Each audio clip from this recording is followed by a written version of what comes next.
আয়াতটা আজকে তেলাওয়াত করেছি। আয়াতটা মানুষের জবানের সাথে সম্পৃক্ত। একটু এগিয়ে যেয়ে বললে বলা যায় মানুষের জবান হেফাজতের সাথে জড়িয়ে।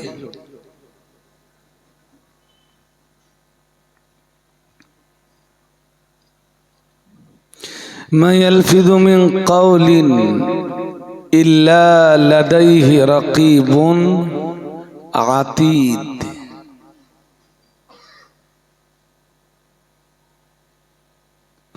একজন মানুষের জবান থেকে যত কথাবার্তা বার হয়, একজন সংরক্ষণকারী ফেরেশতা সেইটাকে সংরক্ষণ করে, রেকর্ড করে। 24 ঘন্টায় আপনি আর আমি যত কথা বলবো, হেফাজতকারী ফেরেশতা এইটাকে হেফাজত করবে। এমনি তো কোরআন শরীফের সূরা রদের যে আয়াতটা আছে, সূরা রদের ভিতরে একটুখানি শুনে নিলে আপনাদের ভালো হবে।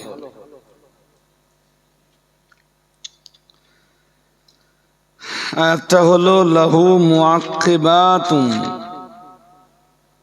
মিন বাইনি ইয়াদাইহি ওয়া মিন খালফিহি ইয়াহফাযুনাহু মিন আমরিল্লাহ। সুবহানাল্লাহ বলেন। একটু মনোযোগী হন, অন্তত আধা ঘন্টা কথা শুনে হবে।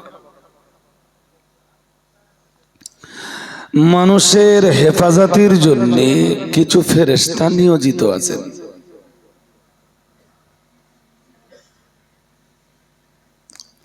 আমাদের যে জীব কথা বলে, চোখ দেখে, কান শোনে,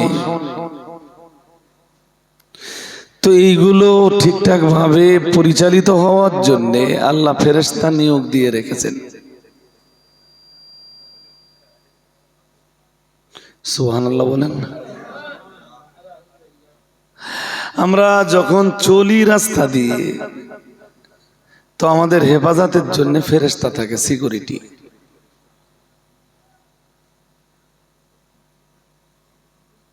তা না হলে চিল চিল যেভাবে ছো মেরে মুরগির পেলেকে নিয়ে যায়, ছো মেরে জিনেরা মানুষদেরকে এইভাবে তুলে নিয়ে যেত।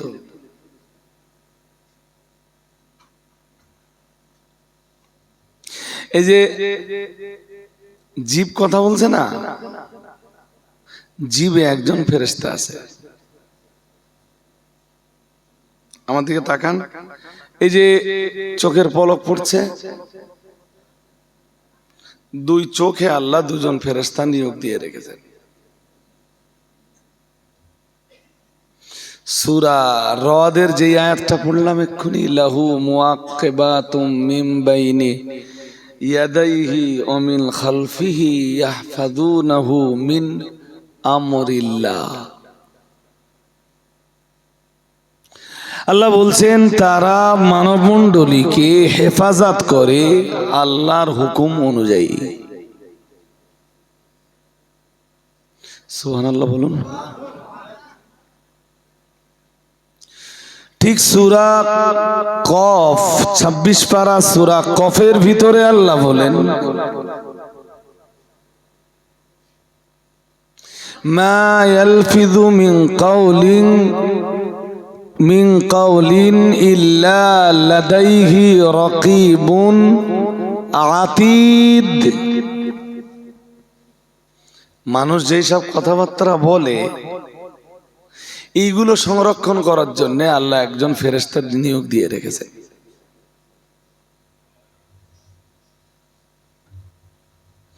আপনি ভালো বললেও সংরক্ষণ করে, খারাপ বললেও বলবেন তো।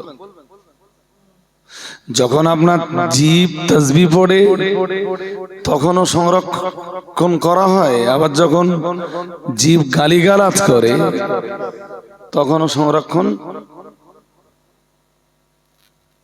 না, তখন ফেরেশতা ভুলে যায়।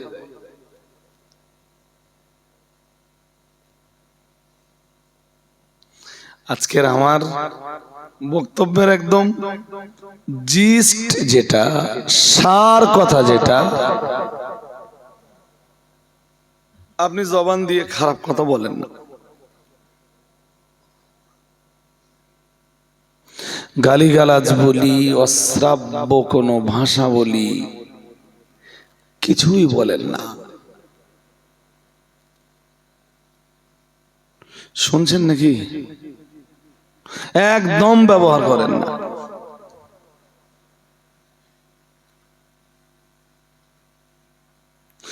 অধিকাংশ মানুষের জাহান্নামে যাবার কারণ দুটো ছিদ্র পথ। একটা হলো লজ্জাস্থান, আর একটা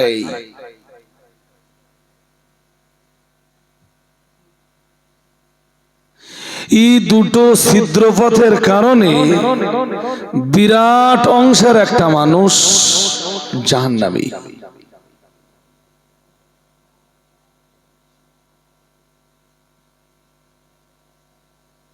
আল্লাহকে বলুন, আল্লাহ আমাদেরকে হেফাজত করুন, বলুন আমিন। আর একটু মন খুলে বলেন। আচ্ছা, কোন পাপটা আমরা করছি না জিভ দিয়ে?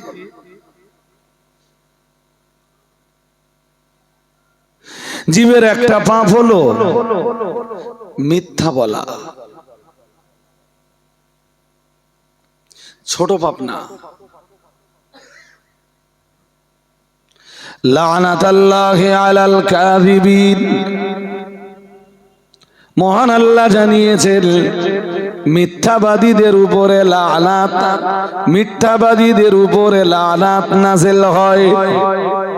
বলুন নাউজুবিল্লাহ। আর একটু জোর করে বলেন। লানাত নাযিল হয় মিথ্যাবাদীদের উপর। আপনি মিথ্যা বলার কারণে কেউ বদদোয়া করুক আর নাই বা করুক, অটো সিস্টেমে লানাত হবে, কারণ ওটা আল্লাহর ওয়াদা। আল্লাহ বলতেছেন লানাতাল্লাহি আলাল কাযিবিন, মিথ্যাবাদীদের উপরে আল্লাহর লানাত নাযিল হয়, মিথ্যাবাদীদের উপরে আল্লাহর গজব নাযিল হয়। নাউজুবিল্লাহ।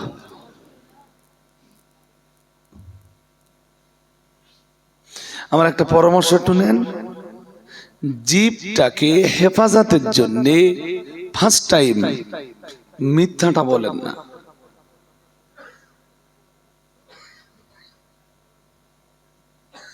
একটু ইনশাআল্লাহ বলুন দিন, সবাই একটু বলুন না ইনশাআল্লাহ। মুসা নবী এমন একটা পিরিয়ডে পৃথিবীতে এসেছেন, তখন তো ফিরআউনের অত্যাচার চলছে বনি ইসরাইলের উপরে। মানে ফিরআউন তখন বনি ইসরাইল গোত্রের কোন মায়ের কোলে পুত্র সন্তান থাকলে পুত্র সন্তানটাকে কেড়ে নিয়ে জবাই করে দিচ্ছিল। ইউযাব্বিহুনা আবনাআহুম ওয়া ইস্তাহয়ুনা নিসাআহুম। মহান আল্লাহ কোরআনুল কারীমে ফিরআউনের ওই কার্যকলাপ, ফিরআউন গোষ্ঠীর ওই কার্যকলাপের বিবরণ দিতে যে বলেছেন ইউযাব্বিহুনা আবনাআহুম। ফিরআউন গোষ্ঠী ওই পিরিয়ডে বনি ইসরাইল গোত্রের পুত্র সন্তানগুলোকে জবাই করে দিচ্ছিল। ওয়াস্তাহইউনা নিসাআহুম, আর কন্যা সন্তানদেরকে পৃথিবীতে থাকবার সুযোগ করে দিচ্ছিল, যাতে পরবর্তীতে এদেরকে তাদের ঘরের দাসী বানানো যায়।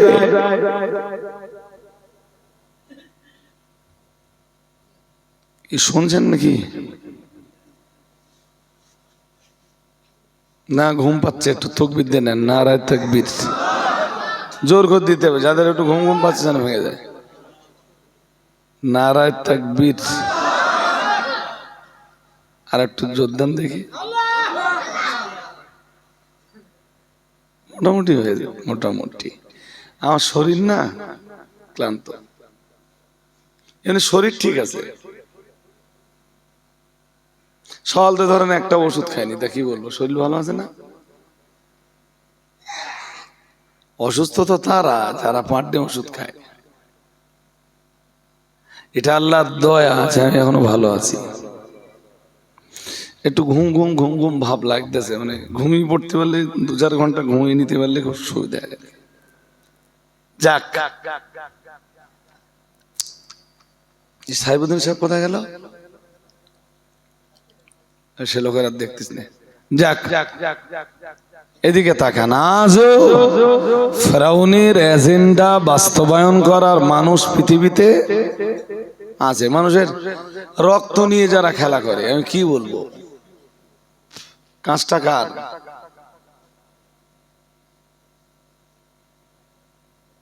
বলে ফেলুন। মানুষের রক্ত নিয়ে যারা খেলা করে, এই কাজটা কার?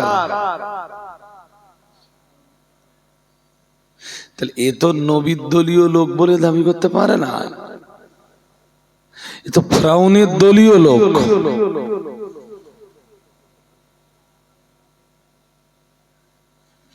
মুসা আলাইহিস সালাম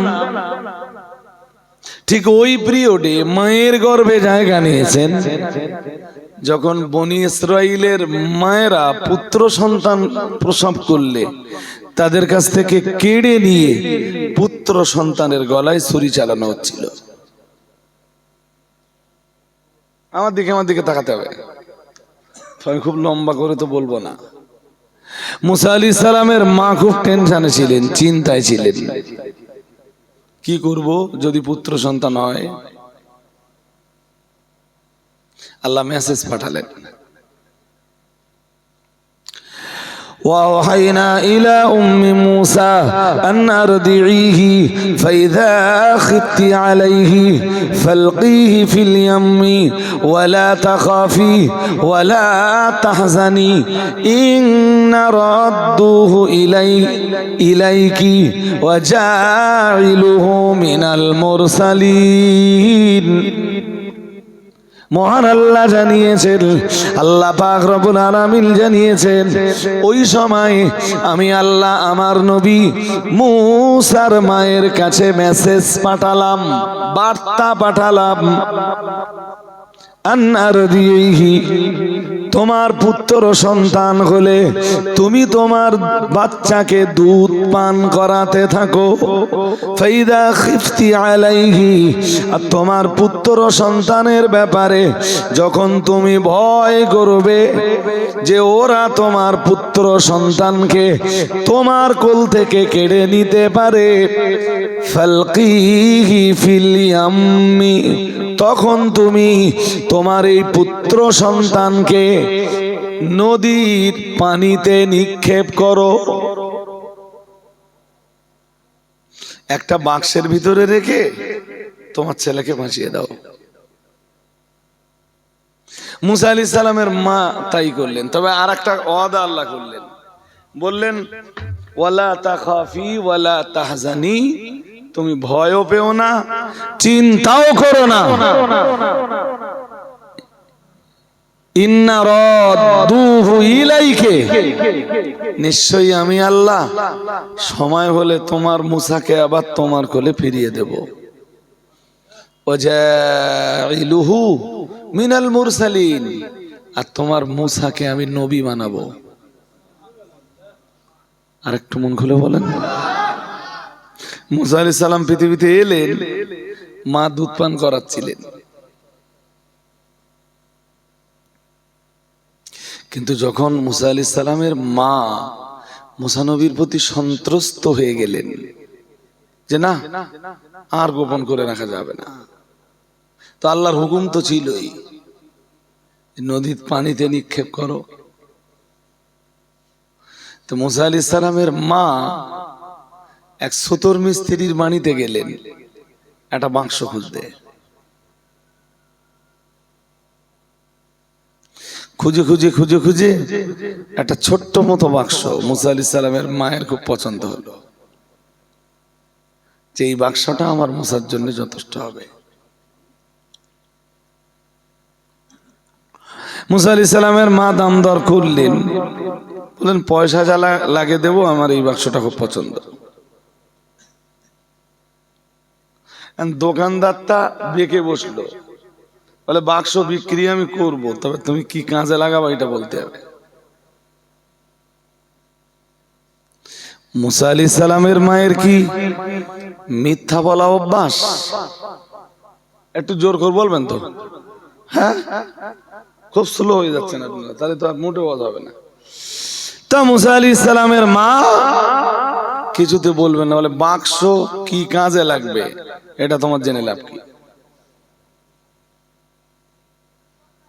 তুমি বিক্রেতা, আমি ক্রেতা, আমি পয়সা দেব, তুমি মাল দেবে, বাক্স কি কাজে লাগবে তোমার জানার কি দরকার? তাহলে যদি বাক্স কি কাজে লাগবে না বলেন, তাহলে বাক্স বিক্রি হবে না। শুনছেন? বাক্স মুসা আলাইহিস সালামের মা আর এক মুসিবতে পড়ে গেলেন। আল্লাহ পাকের নবী মুসা আলাইহিস সালামের মা তিনি মিথ্যা কথা বলতে পারেন না। একজন নবীর জননী কখনোই মিথ্যা তার জন্য শোভনীয় নয়। ও বাবাজিরা ভাইরা, গভীরভাবে বুঝুন। আর যে জননী মিথ্যা কথা বলতে পারেন, ওই জননীর গর্ভে আল্লাহ পাক রব্বুল আলামিন দুনিয়ার কোন নবীকে পাঠাতে পারেন না। সব সময় মনে রাখবেন, পৃথিবীতে কোন ভালো মানুষকে আল্লাহ মিথ্যাবাদিনীর গর্ভে পাঠান না। ঠিক না বেঠিক? হ্যাঁ না বলবেন তো? হ্যাঁ, মিথ্যাবাদিনীর গর্ভ থেকে ওলিয়া উলিয়া হবে, গৌস কুতুব জন্মাবে, এইটা হতে পারে? হতে পারে? মুসা আলাইহিস সালাম যে গর্ভ থেকে এসেছেন সেই জননী তো মিথ্যা বলতে পারেন না। ভাবছেন আমি কি বলবো? যদি বলি এর ভিতরে একটা বাচ্চা রেখে রাতের আধারে বাচ্চাটাকে নদীর পানিতে ভাসিয়ে দেব, তাহলে মেসেজ তো ফেরাউনের দরবারে পৌঁছে যাবে।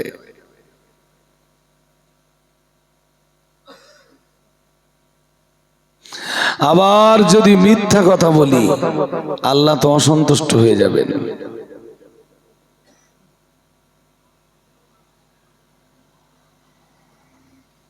একদম নিশ্চিন্তায় নির্বিদ্বিধায় আমার সমাজ মিথ্যা কথা বলে। আর এমন লোক আছে সকাল থেকে সন্ধ্যে পর্যন্ত যতক্ষণ জেগে থাকে ততক্ষণ মিথ্যা কথা বলে, যেটুকু ঘুমিয়ে থাকে ওইটুকু বলুন বলুন ওইটুকু একটু ভালো থাকে। হায় রে আফসোস, মিথ্যা আমাদেরকে গ্রাস করে ফেলেছে। প্রত্যেক পরিবারে মেয়ে মায়ের সাথে মিথ্যা বলে, মা মেয়ের সাথে মিথ্যা বলে, বাপ ছেলের সাথে মিথ্যা বলে, ছেলে বাপের সাথে মিথ্যা বলে, বড় ভাই ছোট ভাইয়ের সাথে মিথ্যা বলে। কোন সমাজে বাস করছি?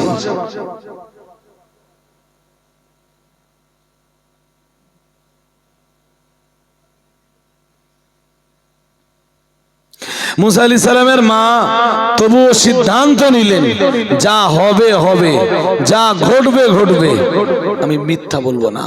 মিথ্যা আমাকেও বাঁচাতে পারে না, আর আমার মুসাকেও বাঁচাতে পারে না। মিথ্যা, মিথ্যার লয়, সত্যের জয়। সুবহানাল্লাহ। আর একটু মন খুলে বলেন, মিথ্যার কি লয় লয় ধ্বংস, আর সত্যের জয়। সত্যের বলুন, সত্য নাজাত দেয় আর মিথ্যা ধ্বংস করে। তার দৃষ্টান্ত দেন। আমি তো তার দৃষ্টান্ত দিতেই এই কথাগুলো বলছি। মুসা আলাইহিস সালামের মা বললেন, আমি আবার বলছি, আমি বাক্স কি করবো এটা আপনার জানার দরকার নেই, তো বাক্স আমার একটা লাগবে। দোয়ানদার সুতোর মিস্ত্রি আবার বলল, বাক্স দিব না যতক্ষণ পর্যন্ত এইটা না বলবেন যে বাক্স কি কাজে লাগবে। আল্লাহ পাকের নবী মুসা আলাইহিস সালামের মা প্রচন্ড চাপে পড়ে গেলেন বাক্সের সন্ধানে। আবার আমি কোন জায়গায় যাব? দূর দূরান্তে তো আমি বাক্সের সন্ধানের জন্য যেতে পারবো না। আবার সুতোর মিস্ত্রির সাথে আমি তো মিথ্যার আশ্রয়ও নিতে পারবো না। কিন্তু সত্যও যদি বলে ফেলি, আমি একটা বাচ্চাকে এই বাক্সের ভিতরে রেখে নদীর পানিতে ভাসিয়ে দেব, তাহলে আমার মুসার ব্যাপারে মেসেজটা ফিরাউনের রাজদরবারে পৌঁছে যাবে। ও বাবাজিরা ভাইরা, আল্লাহ পাকের নবী মুসা আলাইহিস সালামের মা ডাইনে বামে সামনে পিছনে অনেক চিন্তা ভাবনা করে তিনি সিদ্ধান্ত নিতে দেরি করলেন না। আমার একটা মিথ্যা কথা, আমার জবানের একটা মিথ্যা আমায়ও বাঁচাতে পারবে না, আমার মুসাকেও বাঁচাতে পারবে না। আমাকে রক্ষা করার জিম্মাদারি যেমন আমার রবের কবজায়, আমার মুসার হেফাজতের দায়িত্বটাও তো তেমন আমার রব্বুল আলামিনের কুদরতি কবজায়। এখন আমি সত্য কথাটাই বলবো। সত্য বলার পরে আমার রবকে ডেকে বলবো, আমার রব্বুল আলামিন আল্লাহর কাছে আমি আমার আল্লাহর কাছে আমি আবেদন করব, যাতে তিনি সত্য বলার পরেও আমার মুসাকে হেফাজত করেন, আমায় তিনি হেফাজত করেন। আল্লাহ পাকের নবী মুসার মা সিদ্ধান্ত নেওয়ার পর পরই বলে ফেললেন, আসলে আমার ঘরে এক পুত্র সন্তান রয়েছে। ফিরাউনের পুলিশ প্রশাসন কেউ এই ব্যাপারে খবর রাখে না। আজকের রাতের বেলায় আমি আমার ওই পুত্র সন্তানকে বাক্সের ভিতরে দিয়ে নদীর পানিতে ভাসিয়ে দিব। ঘুম পাচ্ছে নাকি? হ্যাঁ, সালাম পড়ে দিচ্ছি, ঠিক করে দাঁড়ান। আমি উঠেই বলেছি না যে এই যে ওয়েদার নরম নরম নরম নরম ভাব, এতে একটু ঘুম বেশি লাগবে, আর এটা অবাস্তব না। আর আমার মতো আপনারা তো বসে বসে খান না, আপনাদের তো খেটে খেতে হয়। কি বলেন? আমার কথা ছেড়ে দেন, আমি তো সারাদিন বসে আছি। আল্লাহু আকবার। মুসা আলাইহিস সালামের মা বলেই ফেললেন, বলে নদীর পানিতে আজকে তাকে ভাসিয়ে দিব, তাই বাক্স দরকার, বাক্স নিতে এসেছি। মুসা আলাইহিস সালামের মা পয়সা দিলেন, সুতোর মিস্ত্রি বাক্স দিল, কিন্তু পিছন দিক দিয়ে মুসা আলাইহিস সালামের মায়ের পিছনে সুতোর মিস্ত্রি ধাওয়া করলো। এই বাচ্চাটার খবর রাজদরবারে পৌঁছে দিতে পারলে অনেক সুবিধা হবে, অনেক নজরানা পাবো, টাকা পয়সা পাবো। যাই, এর পিছনে ধাওয়া করে অনুসরণ করে বাণীটা দেখে আসি। মুসা আলাইহিস সালামের মা বলো পিছনে ফিরে তাকায় না। মুসা নবীর মায়ের ভরসা কার উপর? জোরে বলে না, কার উপর? আল্লাহর উপর। যা করেন আল্লাহ। আর ও ঠিক অনুসরণ করতে করতে মুসা আলাইহিস সালামের মায়ের ঘর কোনটা দেখে সোজা ওখান থেকে রাজদরবারে চলে গেল।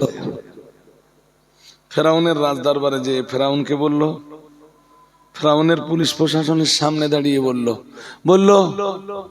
সম্ভবত আপনারা যে ছেলেটার সন্ধানে আছেন সেই ছেলেটার খোঁজ আমি পেয়ে গেছি। ছেলে একটা আছে, এতদিন সে গোপনে গোপনে লালিত পালিত হচ্ছিল। আমি আপনাদের বলবো, কিন্তু আমার মোটা অঙ্কের উপঢৌকন দিতে হবে। ফেরাউন বলল দেবতা বল। আর ও মুসা আলাইহিস সালামের সন্ধানটা আর মুসা আলাইহিস সালামের মায়ের ঘরের যে লোকেশন, এই লোকেশনটা যেই দিতে যাবে, তাফসীরকারকরা লিখেছেন আমসাকাল্লাহু লিসানাহু, আল্লাহ পাক রব্বুল আলামিন সুতর মিস্ত্রির জবানটা বন্ধ করে দিলেন। আর একটু মন খুলে বলেন।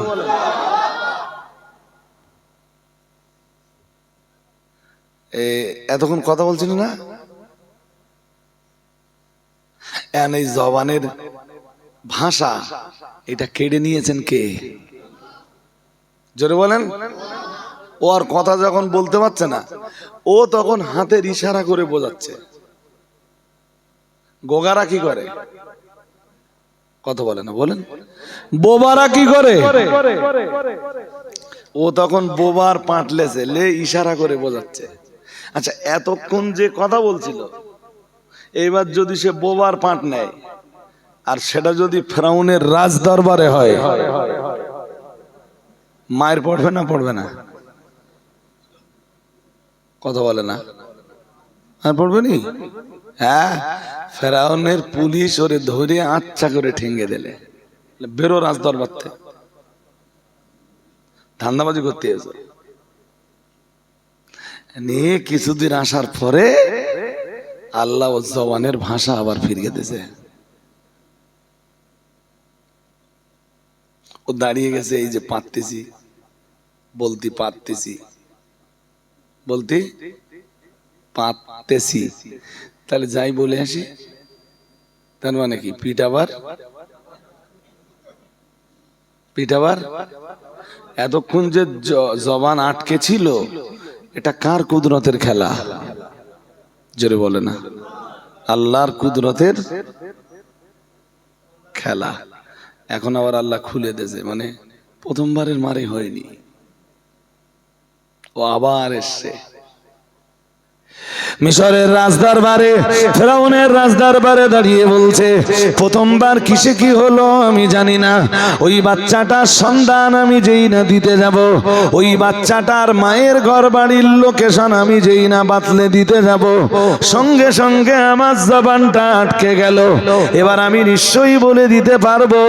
ও বাবা জিরা ভাইরা, দ্বিতীয়বার আবার যেই না ফেরাউনের রাজদরবারে দাঁড়িয়ে মুসা আলাইহিস সালামের সন্ধানটা বাতলাতে গেল, যেই না মুসা আলাইহিস সালামের মায়ের ঘর বাড়ির লোকেশনটা সে বাতলে দিতে গেল, আমার আল্লাহ পাক রব্বুল আলামিন সুম্মা আমসাকাল্লাহু লিসানাহু, আমার আল্লাহ পাক রব্বুল আলামিন তার জবানের ভাষাটা আবার কেড়ে নিলেন।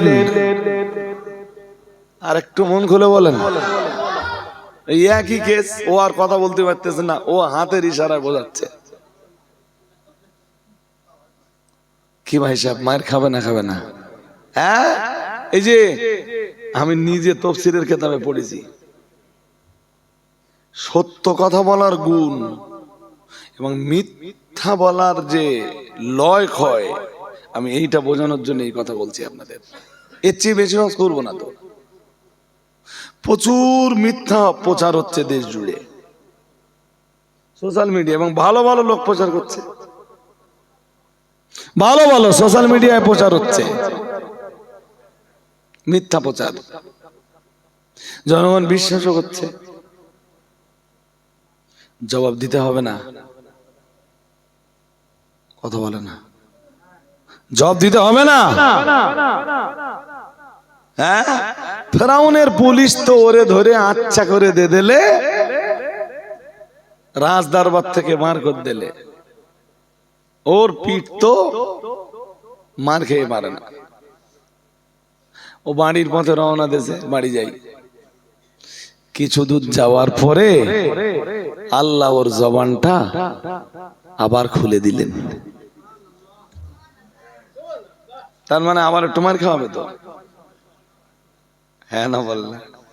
হ্যাঁ, তো ও ভাবতেছে, ওরও পিঠ চুল করছে, অনেক টাকা পয়সার ব্যাপার, তো সন্ধান দিতে পারলে বহু টাকা পাবো। লাস্ট ট্রাই, আবার গেছে, যে বলছে আমার কিসে কি হচ্ছে আমি জানি না, এই তো আমি কথা বলতে পারছি, দেখেন আপনারা। তাহলে হ্যাঁ তুই তো বল। ও তৃতীয়বার যেই বলতে যাবে, আমার আল্লাহ তৃতীয়বারেও তার জবান আটকে দিলেন, তার জবানের ভাষা কেড়ে নিলেন। ও তখন আবার অঙ্গভঙ্গির ভিতরে বোঝানোর চেষ্টা করছিল। প্রথমবারে ওরা যতটা মেরেছিল, দ্বিতীয়বার মারির পরিমাণ তার চাইতে বেশি হলো, তৃতীয়বার মারের পরিমাণ আরো বেশি হয়ে গেল।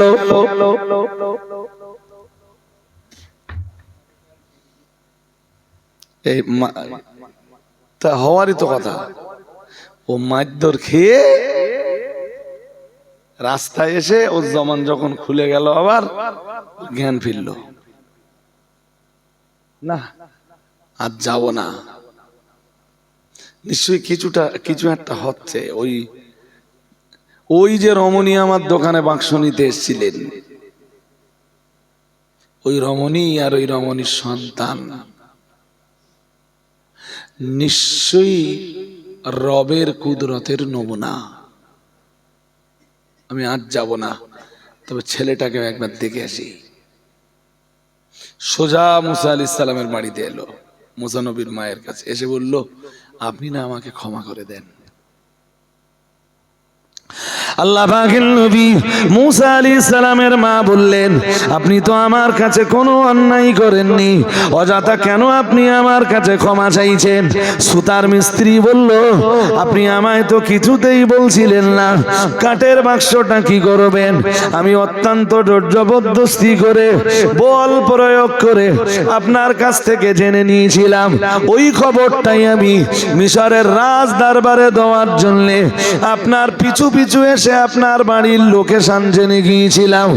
এরপরে আমি রাজ দরবারে চলে গিয়েছিলাম আপনার এই বাচ্চার ব্যাপারে রাজ দরবারে খবর দেওয়ার জন্য, আর আপনার বাড়ির লোকেশনটা বাতলে দেওয়ার জন্য।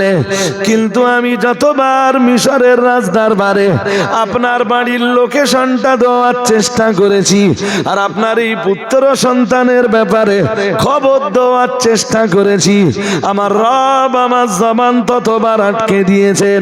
একবার দুইবার তিনবার আমি বেয়াদবি করার চেষ্টা করেছি, ততবারই তিনি আমার জবানটা আটকে দিয়েছেন।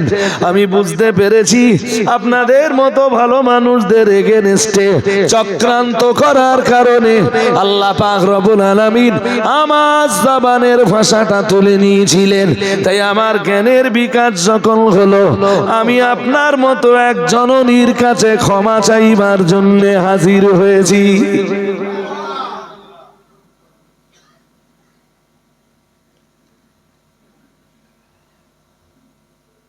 বলুন তো জয় কিসের? জোরে বলেন। আর মিথ্যার লয়, ক্ষয়। মিথ্যা বলে আপনি জয়ী হতে পারবেন না। আজ মিথ্যা বলবেন, কালকে ধরা পড়বেন। আর এমনি তো অটো সিস্টেমে মিথ্যা বললে আল্লাহর গজব নাজেল হবে। আল্লাহ পাকের কোরআন জানিয়েছে, মহান আল্লাহ জানিয়েছেন, ইয়া আইয়ুহাল্লাযীনা আমানু, আল্লাহ পাক রব্বুল আলামিন জানিয়েছেন, হে দুনিয়ার ঈমানওয়ালা মানুষের দল, ইত্তাকুল্লাহা, তোমরা আল্লাহকে ভয় করো। এটা ঈমানদারদের ডেকে আল্লাহ পাক রব্বুল আলামিনের প্রথম বার্তা। আল্লাহ পাক রব্বুল আলামিন বললেন, ইত্তাকুল্লাহা, তোমরা আল্লাহকে ভয় করো। আল্লাহ পাক রব্বুল আলামিন পরে আবার বললেন, হে দুনিয়ার ঈমানওয়ালা মানুষের দল, আল্লাহ পাক বললেন, দুই নম্বরে বললেন, ওকুনু মা'আস সাদিকিন। আল্লাহ পাক রব্বুল আলামিন বললেন, না না না না না, মিথ্যাবাদীদের অন্তর্গত থেকো না, মিথ্যার আশ্রয় তোমরা নিও না। দুনিয়ায় যারা মিথ্যার আশ্রয় গ্রহণ করে তাদের দলভুক্ত তোমরা হইও না।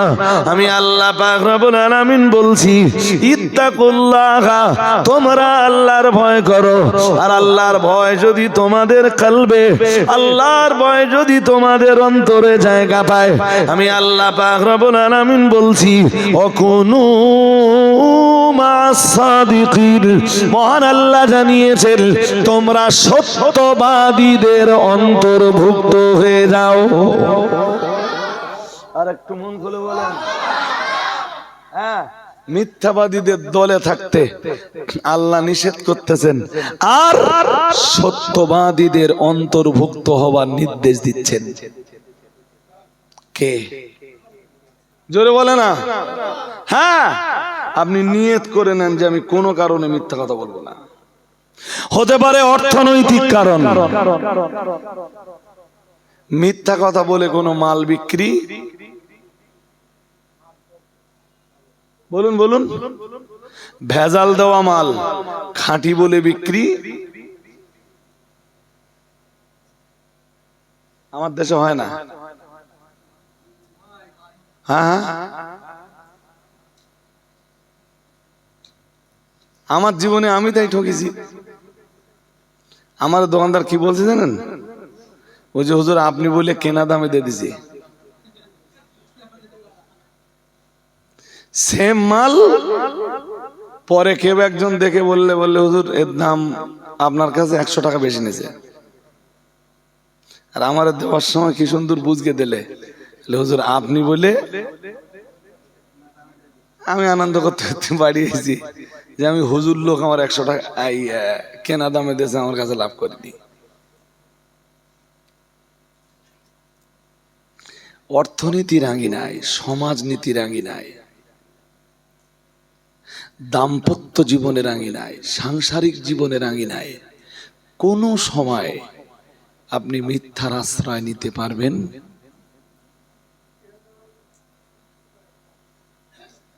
শাশুড়ি বৌমার জন্যও মিথ্যার আশ্রয় নিতে পারবে না, আর বৌমাও শাশুড়ির জন্য মিথ্যার আশ্রয় নিতে।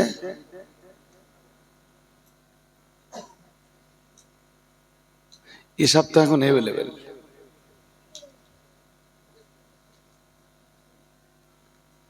আমি যে কোন সমাজের কাছে অত করছি,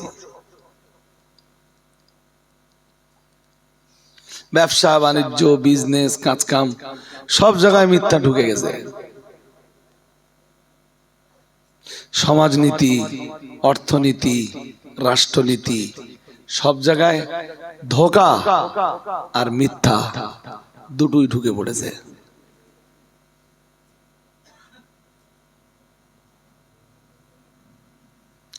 প্রিয় নবী মুহাম্মদুর রাসূলুল্লাহ সাল্লাল্লাহু আলাইহি ওয়াসাল্লাম নবী আমার জানিয়ে দিয়েছেন, ও আমার সাহাবীরা মনে রাখো, আমি মুহাম্মদুর রাসূলুল্লাহ সাল্লাল্লাহু আলাইহি ওয়াসাল্লাম আমি আল্লাহ পাকের নবী বলছি, ইন্না মিন আকবারিল কাবাইরি আশ-শিরকু বিল্লাহি ওয়া কতলুন নাফস।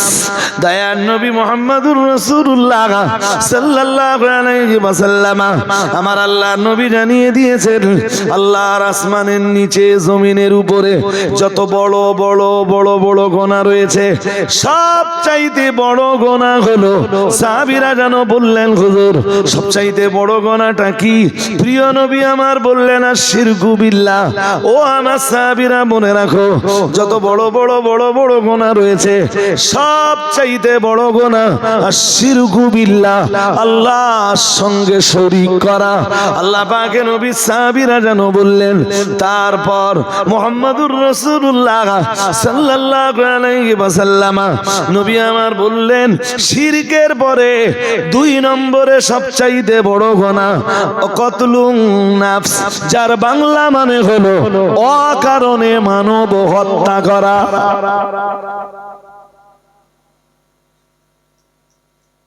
শুনছেন নাকি? 1 নম্বরে সবচেয়ে বড় পাপ, আর বলতে হতো শিরক। 2 নম্বরে সবচাইতে বড় পাপ।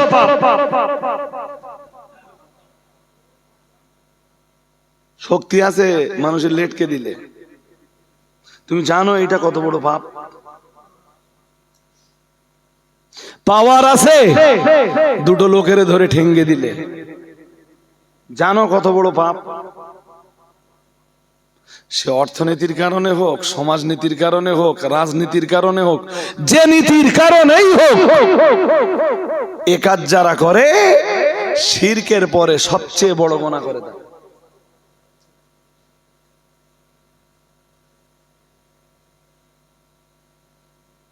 এই যে নাম্বার ৩ রাসূল বলেছেন, আল্লাহর হাবিব রাহমাতুল্লিল আলামিন জানিয়েছেন, কাতলুন নাফস।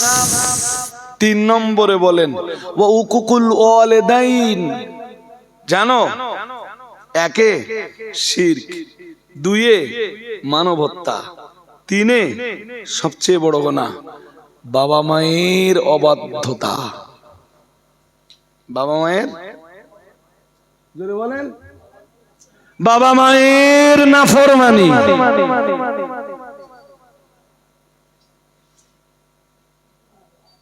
এও তো আমাদের সমাজে এখন অ্যাভেলেবেল।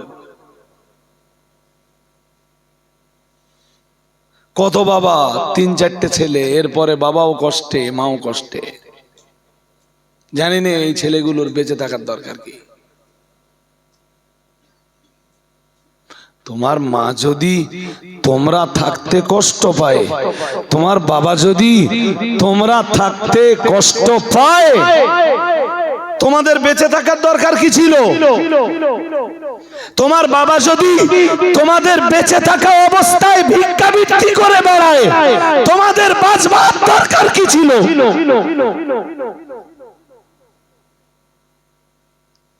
তোমার মায়ের যদি ওষুধ কেনার টাকা তোমরা বেঁচে থাকতে অন্যের দ্বারে যে চাইতে হয়, তোমাদের বেঁচে থাকার কি দরকার ছিল? হ্যাঁ না কিছু বলবেন তো? কি দরকার ছিল তোমাদের বেঁচে থাকার? জানো বান্দা, ও কদা রব্বুকা আল্লা তা'বুদু ইল্লা ইয়াহু ওয়া বিল ওয়ালিদাইনি ইহসানা।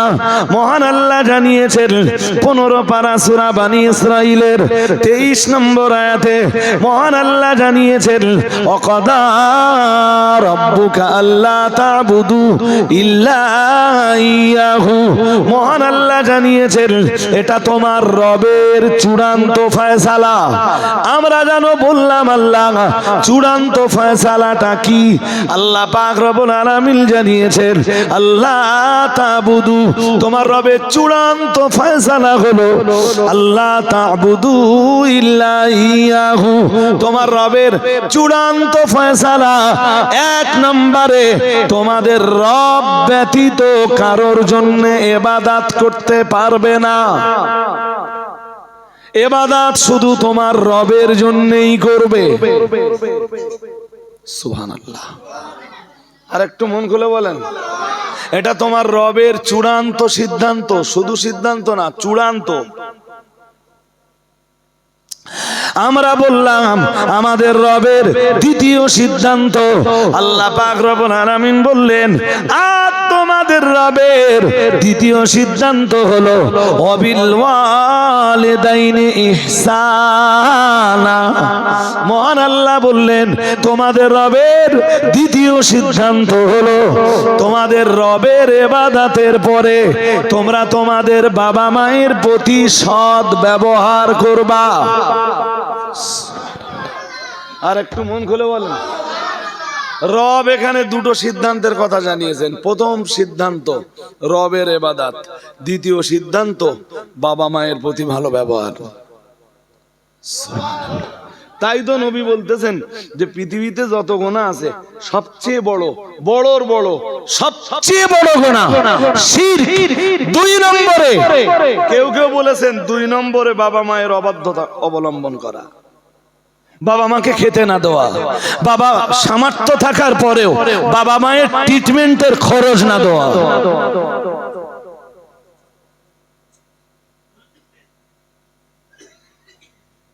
সব জায়গায় খরচ করতেছেন, আপনার বাবা ওষুধ কেনা টাকা পায় না, মা ওষুধ কেনা টাকা পায় না, আপনার সামর্থ্য আছে, আর দিলে আপনি দিলে ভাবির সাথে আপনার গোলমাল হয়।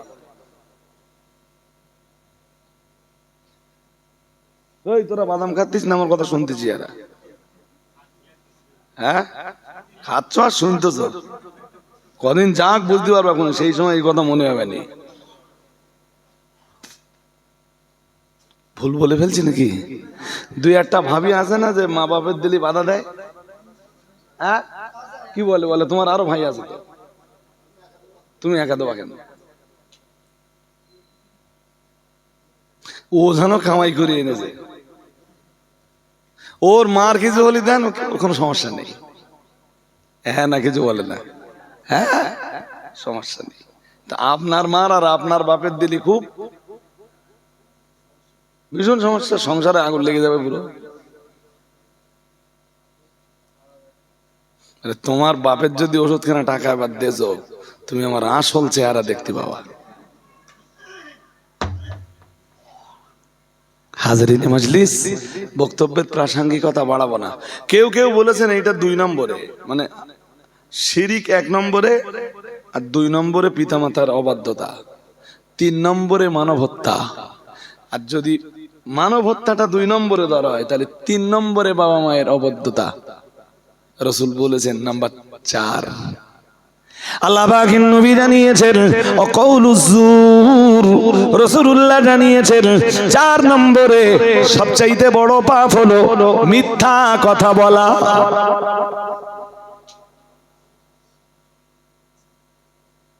কি কথা বলা বলেন? এটা খুব ছোট পাপ, কিন্তু আমরা যেভাবে বলি মানে খুব ছোট মনে করি না। নবীজি বলতেছেন এইগুলো বড়র বড়, সবচেয়ে বড় এরা। وفي رواية شهادة الزور أو كما قال عليه السلام, এক বর্ণনায় রয়েছে রাসূলুল্লাহ জানিয়েছেন মিথ্যা কথা বলা, আর এক বর্ণনায় রয়েছে মিথ্যা সাক্ষ্য প্রদান করা। একটা মিথ্যা সাক্ষী দিলে অমুক ফেসে যাবে, তো একটা মিথ্যা সাক্ষী দিয়ে দিলুম, হ্যাঁ ও ফেসে গেল, তবে তুমি এটাও মনে রাখো ও তো ফেসলো, ও তো ফেসে গেল দুনিয়ার জালে, আর তুমি ফেসে গেলে জাহান্নামের আগুনের জালে।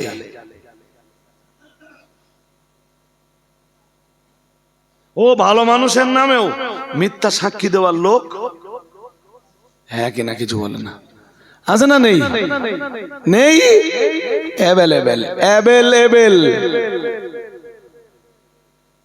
মনে পড়ে সাইদি সাহেবের কথা, টাকা দিলে এই যে আমার দিকে কি বলবেন যে আমি আবার কারণ নমস্কার টাকা দিচ্ছি? করজোরে নিবেদন করছি, করজোরে। এটা কি আমি নমস্কার দিচ্ছি? না না না, এটা করজোরে নিবেদন করছি, মানে হাত জোড় করছি। কি কিসের কারণে? জিন্দেগিতে মিথ্যা কথা বলেন না, কোনো কারণে না।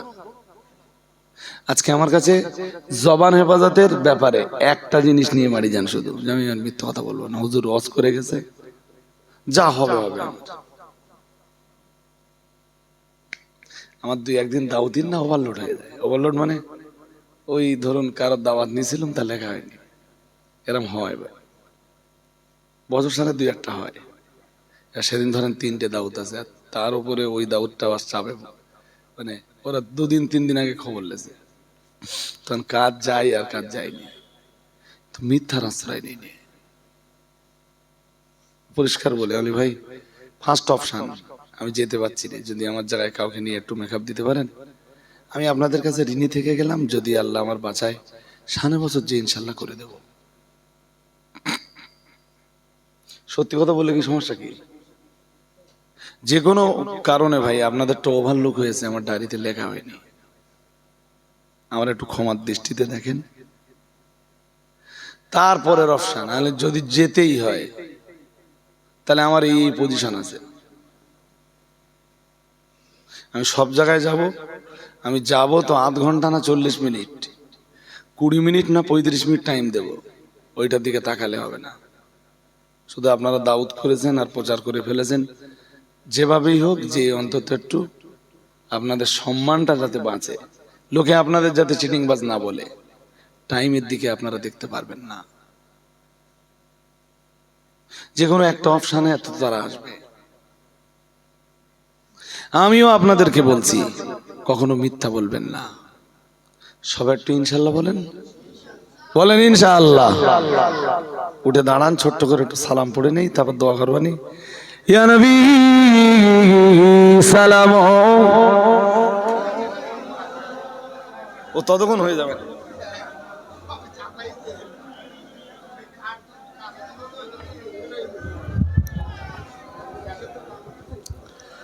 একটু এগিয়ে গিয়ে আসেন, সামনের দিকে, সামনের দিকে আগান।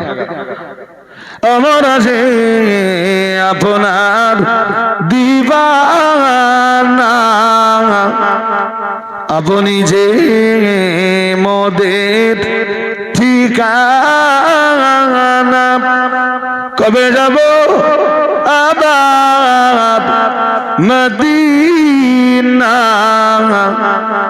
পাঠালাম সালামের নজরানা, ইয়া নবী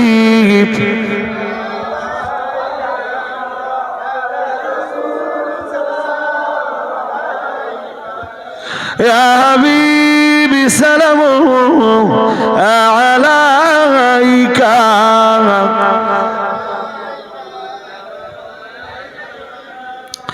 তোমারি ওয়াসিব ইলা দিয়া, কদিলেন আদম ও হাওয়া, মাবুদের গয়ব লোদায়া, কবুল করিব ইলেল দোয়া, ইয়া নবী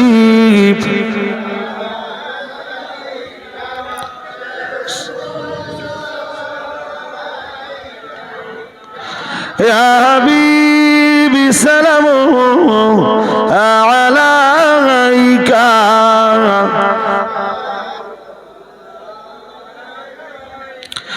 অসহায় এতিম অবস্থায় পুণ্যময়ী হালিম ইমাত মায় পালন করেন মাবুদের ইশারায়, নাম তোমার জগৎ ও পাতায়, ইয়া নবী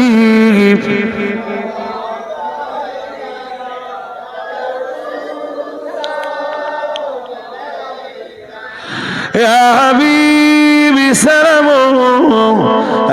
আলাইকা,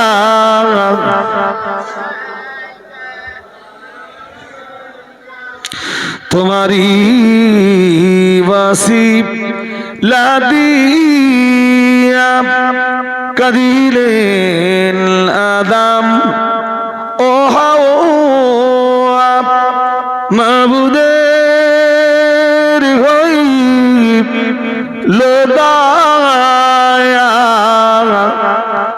কবুল করিব ইলেল দোয়া, ইয়া নবী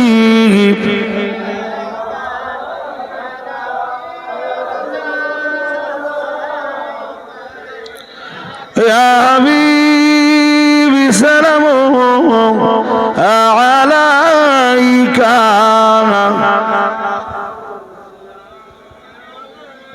ইয়া রাব্বি সাল্লিম সাল্লিম দাইমান আবাদ আলা নবিয়িকা খায়রিল খালকিকা কুল্লিহিম, বেজারিব মেরে দুরুদ সালাম দরগাজিদা নবী পার আপনে মুদা।